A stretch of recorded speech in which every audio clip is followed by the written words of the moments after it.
Kui me täna oleme siin Põhja-Tallinnas Stroomi rannas ja vaatame, kui palju siin on inimesi ja inimesed ikka käivad ja tahavad tegelikult, et selliseid üritusi oleks rohkem, siis loomulikult saame aru, et need on vajalikud, eriti praegusel ajal, mis on selline hästi ebastabiilne, võib niimoodi öelda, et inimesed ei tea, mis hakkab toimuma siis kuu aja pärast, poole aasta pärast, nii et loomulikult inimesed vajavad seda tunnet, seda kindlust selles, et elu läheb edasi, elu ei seisa paigas ja loomulikult igasugused laadad ja sellised ilusad traditsioonilised üritused siis annavad seda kindlust juurde.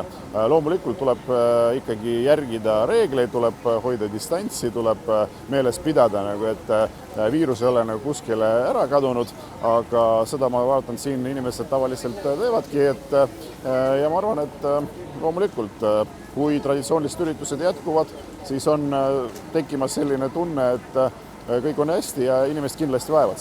Täna toimub Stroomi sügislaad.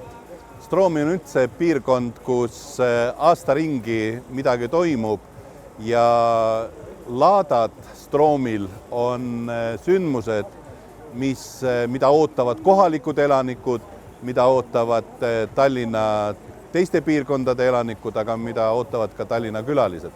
Ja tõesti täna on siis terve päev võimalus Stroomi elanikel osta sügisvarusid, osta mett, osta sibulaid ja välja on tulnud ka kõikvõimalikud kaupmehed, kes müüvad siin kaupa. Aga see on tore, et nii kaupmehed juba teavad, mida Stroomi elanikud tahavad ja Stroomi elanikud juba teavad, mida oodata, seetõttu nad kohtuvad vanade sõpradega ja puhkavad siis, veedavad ilusa pühapäeva. Stroomi laat on pikema traditsiooniga üritusi ja tänagi on siia tulnud enam kui 70 kauplejat. Nii et see on Stroomi jaoks selline hea number. Suurepärane laat, sügislaat Stroomi rannas.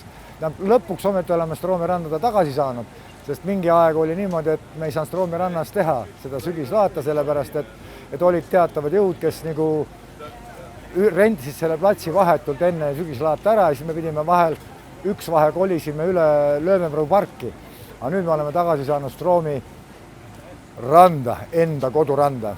Ja nüüd on see põhimõtteliselt ajalooline moment, sellepärast, et võib-olla see aasta on viimane kord selline rannahoone meil siin, et see rannahoone läheb renoveerimisse, ta võetakse maha ja tehakse uus ja projekt on hästi kuum ja hästi hea.